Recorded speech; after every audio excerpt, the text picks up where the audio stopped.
Well, here I am in Sacramento, California. I've got some stuff to fill you guys in on. Let me get my bags here from the baggage claim.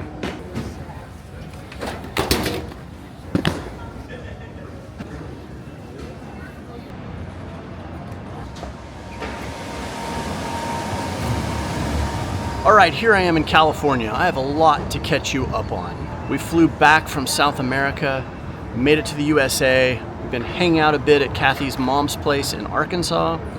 But my daughter Abby, who is the professional athlete, she's a whitewater kayaker, she's in Germany training for the next World Championships. And she just bought a truck. She bought a truck in California, and I'm here to pick it up and drive it back for her to Colorado. So we're going on a road trip, a little different road trip than normal, but a road trip nonetheless. And I'm gonna take you guys on one of my favorite routes through Nevada. So here we go. This is gonna be a different episode. This is gonna be fun. Let's go. All right, it is 8 a.m. and I'm on my way to the dealer.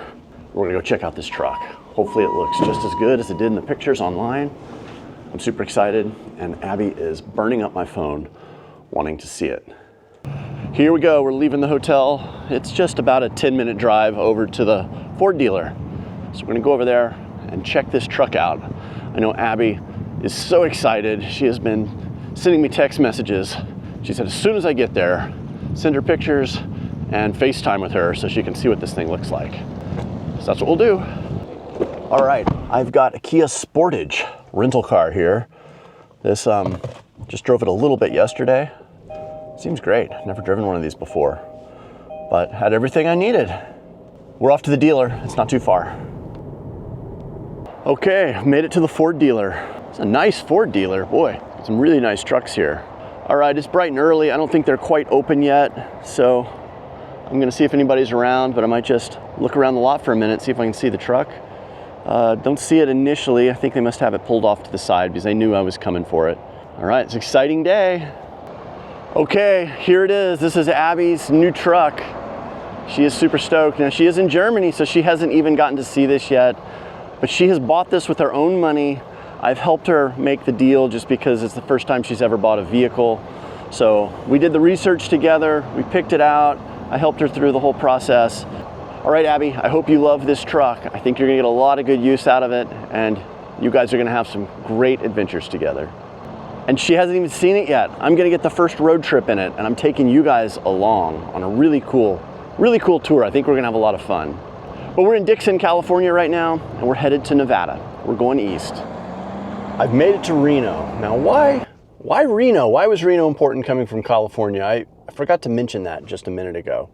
So we're residents of South Dakota. We bought this truck in California. Now, California has about a 12% tax rate where we got this truck from, and South Dakota has 4%. So to keep from overpaying taxes, one option that the dealership suggested was we take delivery of the truck in Nevada. So they hire a driver, the driver then drives it across the border, and we go to a notary who notarizes the paperwork that that vehicle was delivered in Nevada, and therefore we will just pay our normal sales tax in South Dakota, which sounds like a good idea to me. There is no reason to pay California sales tax if we're not even gonna tag it in California. So I drove the rental car from the Sacramento area all the way over to Reno. The driver then drove the truck, and here we are. We made the swap, and now I'm in Abby's awesome new truck here. This thing is gonna be great. I've really only driven it around the corner, so I'm looking forward to getting to check it out a bit. And that's why I'm in Reno. So I'm not gonna be here long, I'm just passing through. But now that I have possession of the truck, it's time to keep going out into the desert. And I'm gonna take you guys on a trip through one of, I think, is a pretty interesting route to take through Nevada. Let's go check it out.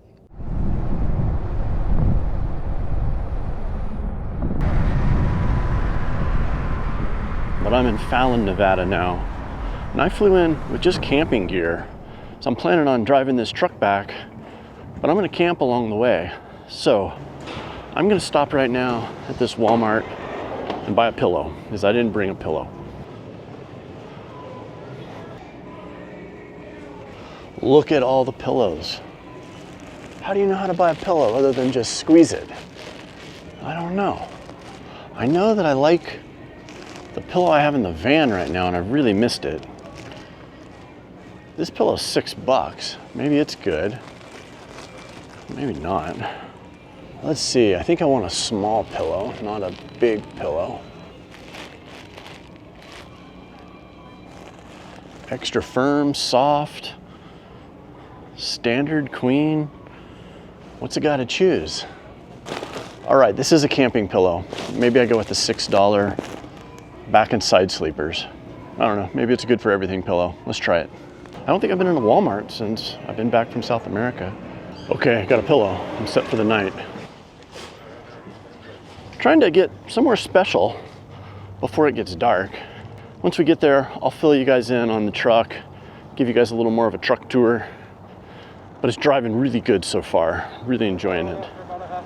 Yeah. I think I wanted to borrow my pillow. All right, let's keep trucking, as they say. Well, now I am on Highway 50, Nevada. This is what they call the loneliest highway in America. And I don't know, so far, there's a ton of people here. This place is busy.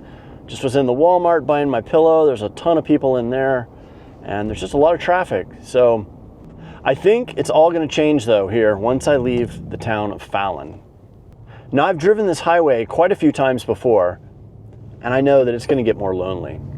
But I'm really excited to take you guys on this because this has always been an interesting drive ever since the first time Kathy and I did this together. It was the natural route for me to take Abby's truck back from California. I'm gonna take her truck to Denver, where she's gonna be flying in because she's in Germany right now training. So I'll drop her truck in Denver, where she'll fly in, and it'll be waiting for her. Update on what's going on with us, with our van.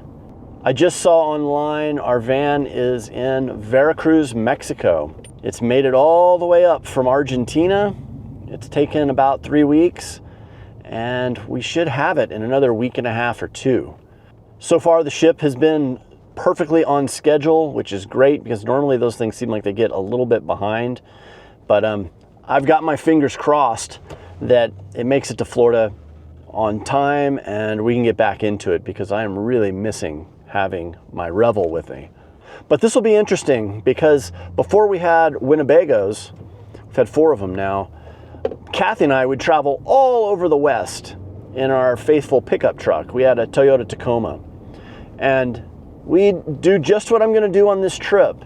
We'd drive to some cool places, we'd throw our sleeping bags out under the stars, we'd sleep, we'd be up with the sun in the next morning, and we'd do it all over again. Now, that's been a while, and I'm gotten kind of a little soft, I think, from the comforts that my Winnebago Revel affords me. So I kind of want to see what it's like and see if I still like it, and I think it's going to be beautiful. So I'm actually really looking forward to using this as an opportunity to travel in a little different way, maybe have a little reminiscent experiences with how we used to travel all the time. All right, let's keep cooking down the road here. We're getting ready to leave Fallon, Nevada.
All right, just like the good old days, rolling in here right at sunset, and I'm gonna throw my bag out in the dirt and I'm gonna sleep on the ground tonight.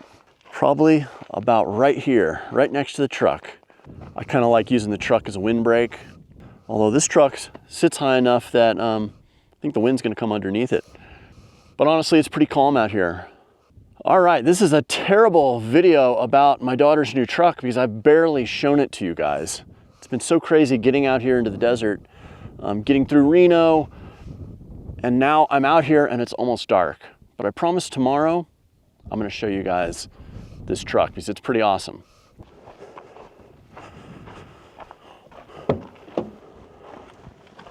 All right, I flew here on an airplane. I've got all my camping gear in this big bag. First things first, usually just throw out a tarp so I'm not totally in the dirt. Yeah, it's a little breezy right now.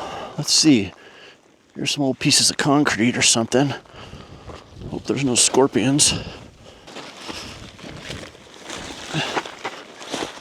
There we go. I packed light on this trip. I didn't bring a lot. This is my most amazing Thermarest sleeping pad. This thing is so comfortable. This almost isn't like you're even camping with this.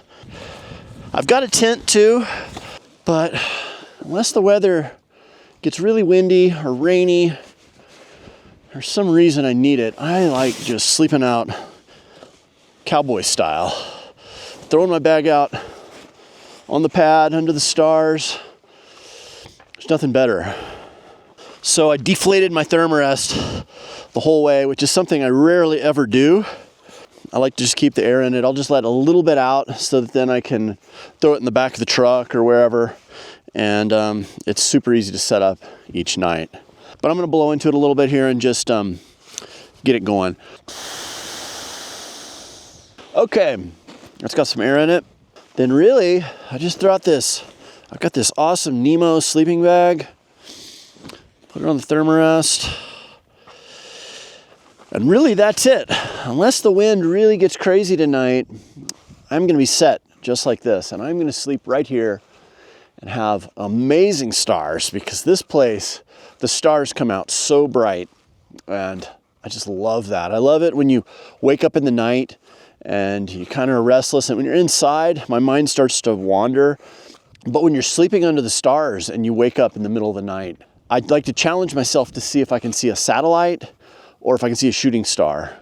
And a lot of times, by searching for the satellite or shooting star, it's like 30 seconds, it seems like you're back to sleep. But occasionally, I wake up and then you see the Milky Way, and it's just beautiful, and you take it in, and then you fall back to sleep to that. It is really a great way to sleep. If you guys have never slept outside under the stars, you need to try it some night. It is really nice.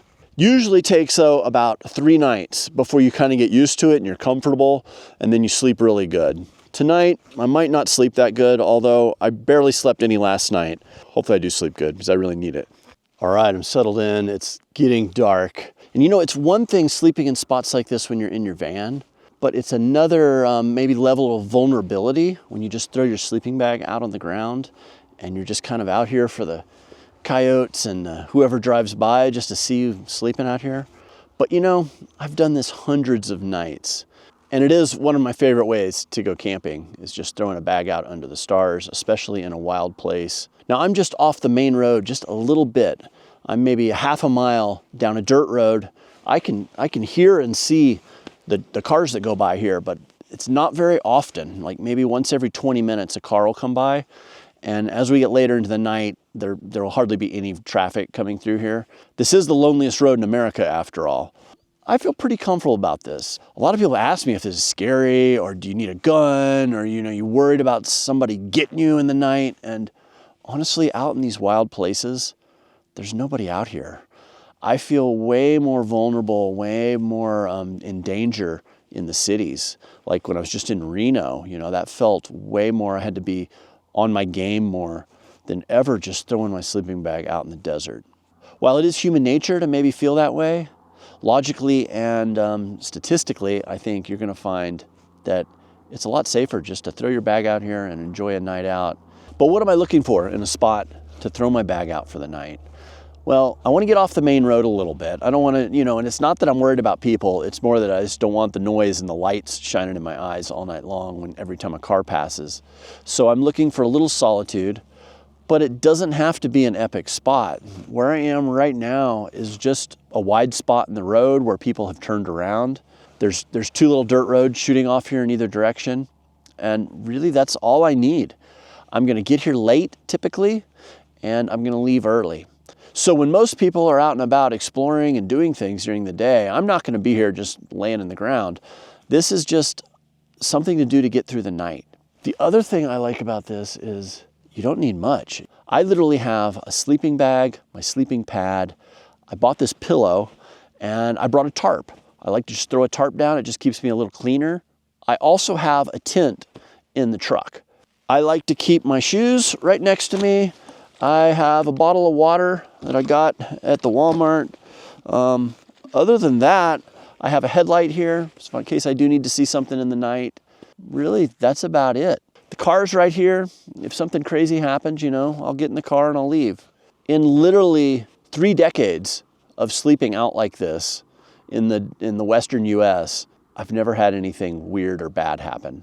One of the things I really like about camping and traveling like this is you go to bed when the sun goes down and you wake up when the sun comes up. And when you get on that cycle, it's really nice. I always feel like I get plenty of sleep. I'm totally rested in the daytime. You just kind of feel grounded too. It's just a really nice way to enjoy the outdoors.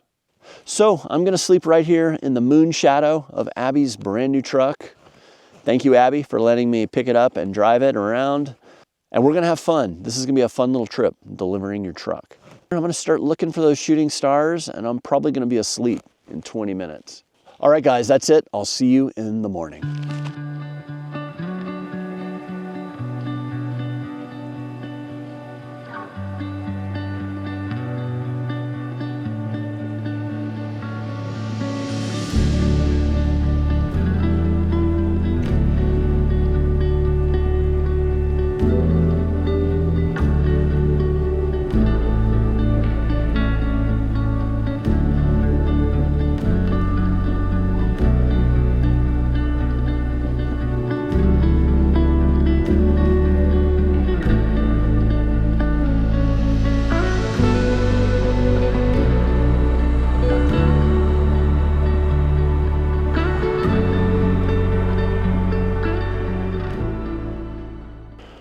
Well, good morning, Nevada. It's beautiful out here.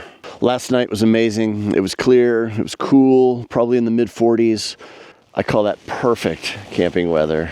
I had this whole place to myself. It felt like maybe once every hour a car would go by on the road out there. The sun now is starting to come up and I'm starting to think about getting up myself. But if you're looking for solitude, cowboy camping in Nevada, on the loneliest highway in America, that's a good way to do it. So I think I'm about to get up and see what I got to eat here in the truck. I don't have my kitchen and all that stuff that I would have in my Revel van, so I'm doing this a little different. I hit some groceries yesterday. I've got water and granola bars and stuff like that and some fruit. We've got some cool stuff to see today. One thing is just right up the road. I can't wait to check it out. Get going and get out of here.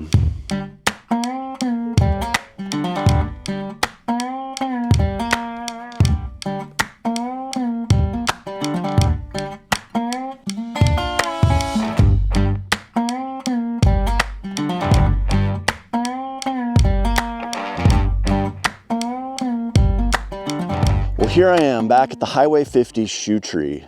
This is a cottonwood tree that's growing here in this wash. There's actually a couple of them. And when I first discovered this place, it was the mid-90s. Kathy and I were driving through here on our way to Reno. And as we came over the horizon, we saw this tree that just didn't look right. It had all these things hanging off of it. It almost looked like guano. Well, as we got closer, we realized it was thousands of shoes. So of course we had to stop, pull over, check it out, and try to figure out what the heck this was. This was the first shoe tree we've ever seen. Well, since then I've seen a few others, but this is always the one that I remembered first, and the one that I think was probably the most impressive. Now I say impressive kind of loosely in that this is basically littering. In no ways am I condoning people throwing shoes in trees. I don't think that's a good way of disposing of your old shoes. Many of these shoes that used to be up there, their shoelaces have broken from, I guess, blowing around in the wind. And now they've fallen to the base of the tree, and there is literally thousands of shoes here littering the ground. I don't really love that about the shoe tree, but I still find myself stopping here every time I pass by. I'm seeing Crocs, Nikes, Adidas, running shoes, work boots, and I even can spot a pair of ski boots hanging from the shoe tree. Now, I'm not sure who actually brings these shoes here and does this. I don't know if it's just people passing by and it's kind of become a lure and people are into that. I've never left any of my shoes here, but it is a little slice of Americana full of cool, funky, weird stuff. All right, let's keep going eastbound.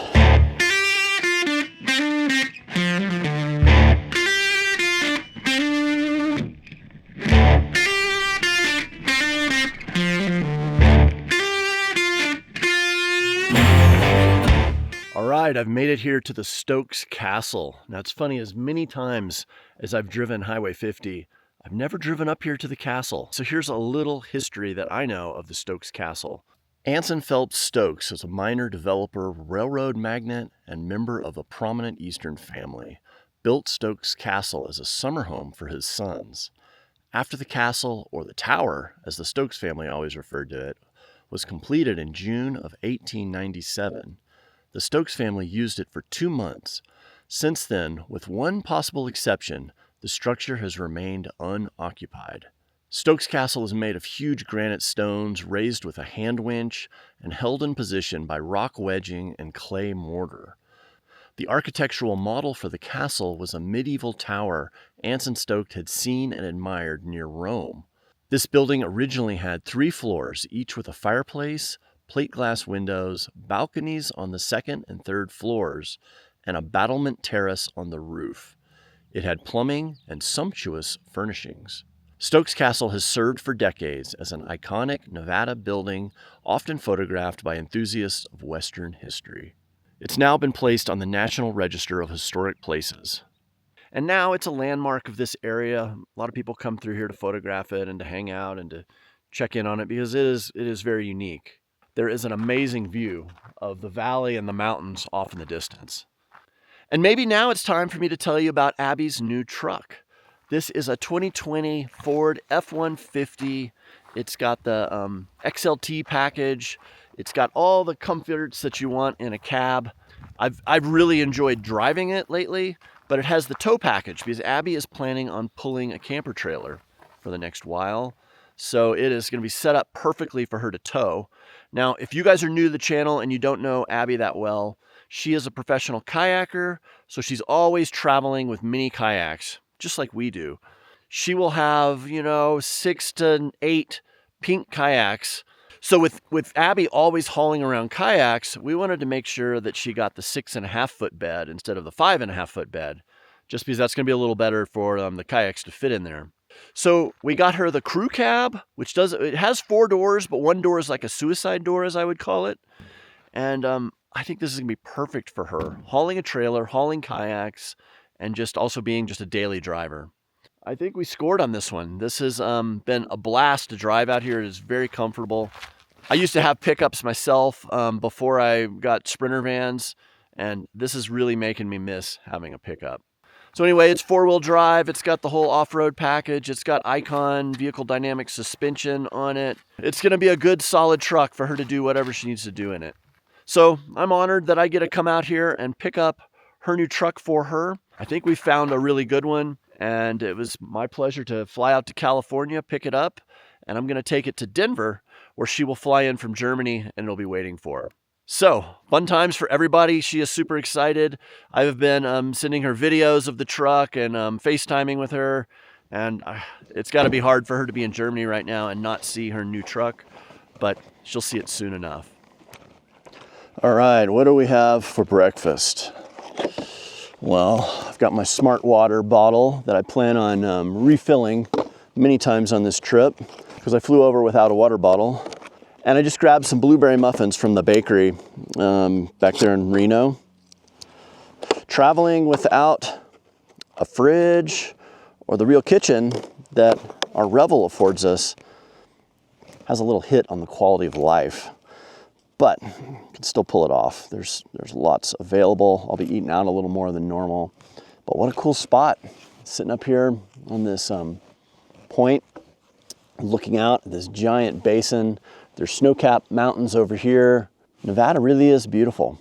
And we're up rather high in elevation. I think we're 4,000 or 5,000 feet. So it's not hot. It's, you know, I've got this jacket on. I'm really comfortable here in the sun. It's gonna be a nice day here. Not the best, but not bad. It'll work.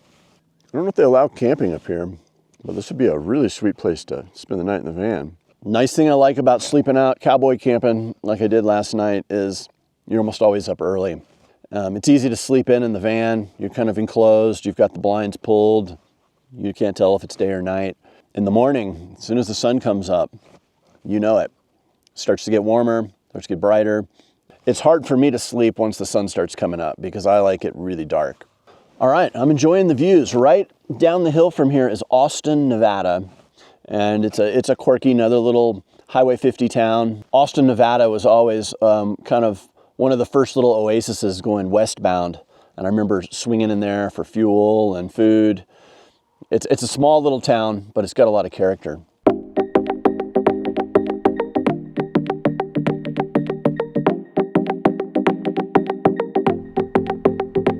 All right, I was just driving through and I made a stop here at the Higginson Petroglyph area. We're about to go hike up here and check it out. I don't know if you can see, but this panel behind me has some really kind of different petroglyphs than what I'm used to seeing in Utah. Looks like the trail goes on up here up the hill. If nothing else, this will just be a nice little hike. But a hike with petroglyphs, that's great. But I just came over the rise and look at this view. Stunning. This is a BLM area. It's pretty nice. There's a little campground down there. It's kind of early in the day for me to be thinking about where I want to camp. But if it was a little later, I would definitely consider this spot.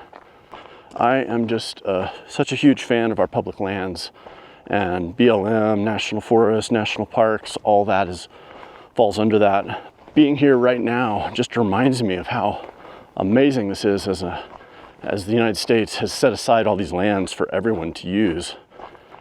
We didn't see much of this in all the other countries we were in going south of the border. Ecuador had some pretty nice national parks. Chile and Argentina did as well, although they were very expensive and almost cost prohibitive to enjoy some of them, like $40 a day a person just to go on a hike. I mean, so worth it because the scenery there is just phenomenal, but I'm so happy that we have this set aside. I can just drive in here and go on a hike, and it's just part of our resources here, and that's how it should be. All right, I'm gonna work my way back down. I think there's a few more pictograph panels, and we'll see what's next. I really love this, just exploring, just going along, you see a sign, go down a road, check it out, and see what you find, because that's how I find some of the best places, is just following my nose. More pictographs here. They're a little harder to see. They're a little more eroded. All right, I think I'm almost back down to the campground here. I'll hang a right, I'll end up back where the truck is. All right, here is a bunch of pictographs in this panel right there. They're kind of hard to see again. This rock seems like it's really soft and erodes pretty easily. Oh yeah, you see just these lines scratched in there. And then down here at the bottom, see in here, I've seen this before, and it's maybe thought to be a river or a snake. It's very cool. So there's a nice little campground here. The site has a picnic table, a little sun awning, looks like a fire pit and a grill. Everything you need, really. Can't see how much it costs yet, though. Maybe it's free. Some of these are. I just passed through Ely, Nevada. Ely has an interesting kind of Old West downtown area. but it's mostly casinos and things like that. So I usually just get fuel and keep on trucking. I think I'm gonna keep going down 50. We're gonna go over by Great Basin National Park. All right, let's keep going.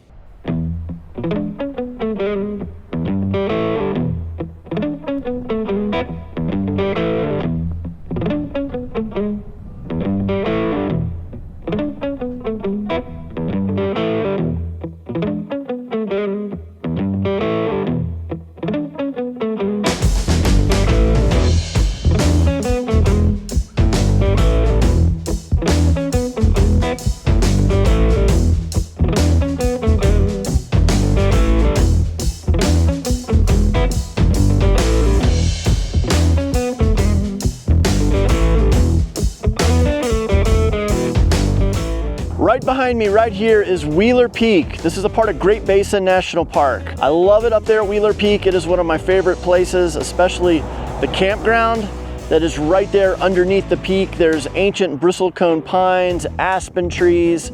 You can go up there in the summer when it's hot as anything down here and it's nice and cool, but it's still very wintry up there, so the road is closed. So I'm gonna have to leave you guys to explore that one on your own. Let's keep going east. I feel Utah calling. Well, this is beautiful. I'm in a place called Snake Creek. It's part of Great Basin National Park. And it's a dirt road here that goes along the edge of the park. And I think this is gonna be a free camp area. I'll know here in a minute when I get back up in here. But it's in this beautiful canyon, and there's a lot of campsites back up in here. So we're gonna go up here and check it out. And I have passed a few really nice looking campsites. And my typical way of working is I pass up all the campsites, I look at them all, and then I decide which one I want. It drives Kathy crazy sometimes. She just wants to stop at one, but I gotta see which one's the best. But I gotta be getting kind of close to the end of this road, I think, from what it shows on the map. You see 2 spots so far. Yeah, these are nice. This is great.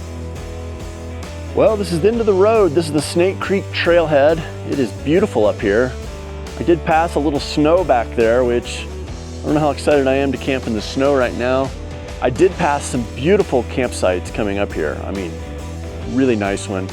I wanted to come up to the end of the road and just see what it's like up here. This is beautiful. Aspen trees, there's big peaks. We're right on the edge of Wheeler Peak. Really nice. I'm really enjoying driving Abby's truck. Maybe someday I'll have another truck. But I'm also missing my van right now, and I just got a notice that it looks like it's gonna be coming into port possibly a couple days early, which is great because it seems like normally when you ship Ro-Ro, it's always late. So I'm not holding my breath, but it sure would be nice if it got here early. The other thing I'm gonna have to figure out though is I'm in Nevada right now and I gotta get to Florida to pick it up. So I was kind of counting on a little bit of time to run around here. So I hope it doesn't cut my trip short out here, but I'm also really anxious to get back in my van. We'll see. I'm gonna head back down the road here and find one of these campsites that I like. And I think tonight I'm gonna pitch the tent because they were saying 40 to 50 mile an hour gusts tonight. Let's go down there and check it out. How is this for a campsite? It's nice, there's a little creek flowing through here. You can hear a little tinkle of the water.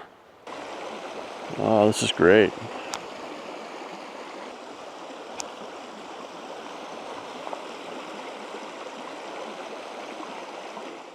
All right, well, we were in South America. You guys kept asking what's for dinner and show us kind of how you eat and what you cook.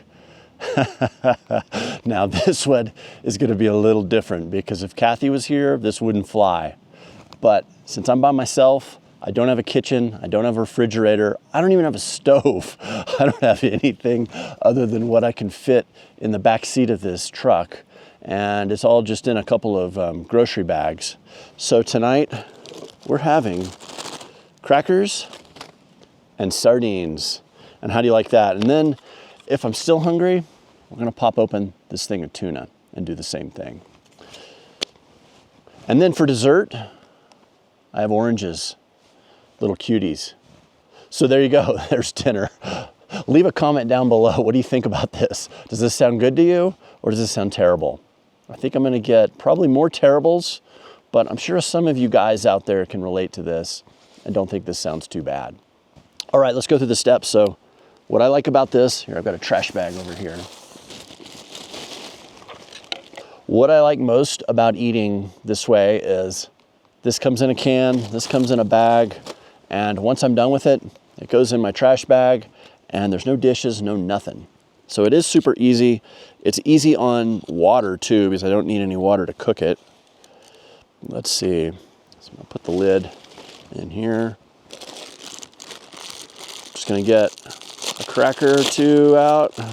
Oh, I went to REI too because I did not have a fork. And I drew the line with using a fork from like a fast food joint or something, getting a plastic fork there. I kind of wanted something that was multi-use. So I did get this cool green fork. It was $5 and it's gonna last me years, I think. This will be great for backpacking and stuff. Okay, so here's the first little fishy. Just put it on the cracker and enjoy. Not bad. Times like this though really make me wish I was hanging out with my friends from Epic Family Roadtrip. Check out their YouTube if you don't already. I'm sure you do. They're amazing. They cook the best food. Carol is such an incredible chef, and I think of that sometimes when I'm eating sardines here, and I can't imagine what they're eating. Something that just smells so good and is cooked over a fire, and then it just has this amazing presentation. But this will have to do for tonight. I don't mind these at all. I think why I don't mind these is my father ate these when I was little, and I would have them too. And it just always seemed like kind of a normal thing. I know some people are just kind of grossed out by the fact, but ooh, it's kind of dripping. But I don't think they're bad. I did get some napkins from Chick-fil-A the other day that I saved, so that's kind of handy. Okay, another pro tip. If you need a water bottle, these smart water bottles are very, very durable. They have a really solid sealing lid, and they make great kind of temporary water bottles, or I say multi-use, single-use water bottles. A lot of the backpackers on the AT and the PCT and the thru hikers all like these bottles because they're so lightweight, yet they're so durable. And you can get them in a bunch of different sizes. This is the 1.5 liter. And I've got some other just water jugs that I'm just refilling this one as I go. So I've already refilled this twice. And it's a great cheap water bottle. It even comes with water in it, something that all the ones at REI don't. So cheers to smart water. All right, I think I'm still hungry, so we're gonna bust into the Starkist. It says product of Ecuador. And this tuna is great because I like it in these packets because it's very minimal trash when you're done. These packets just fold up to nothing. I find it way more convenient than the cans. And also they don't have a ton they have a little moisture in them, but they don't have a ton. So you don't have any water to pour off at a campground like this that could attract, you know, insects or mice or something. It's a little cleaner, a little easier, a little lighter, and easier to dispose of when you're done. Not bad, but same drill. Either you'll love tuna or hate tuna. I like tuna. I like salmon the best though. Well, we're not far from Utah now. Should be there easy tomorrow. And dessert. Don't worry, I have some more tricks up my sleeve in the truck, but I think this will be a good start on dessert. What else do I have? Well, I've got some canned fruit, some peaches, some pineapples. I've got raisins, a bunch of these, a bunch of apples, stuff like that.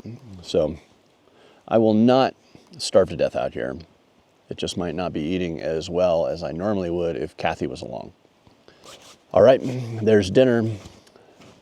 Now I think it's time to kind of just kick back and relax. There is no cell service here, which I know I've got a few communications I need to send out. I think it can all wait till the morning. I'm kind of looking forward to just having a night unplugged where I don't have that distraction. All right, so I'm gonna do a quick little cleanup, put this stuff in the trash bag, lock it away in the truck where no critters can get into it. All right, there's dinner. That was good. Good morning.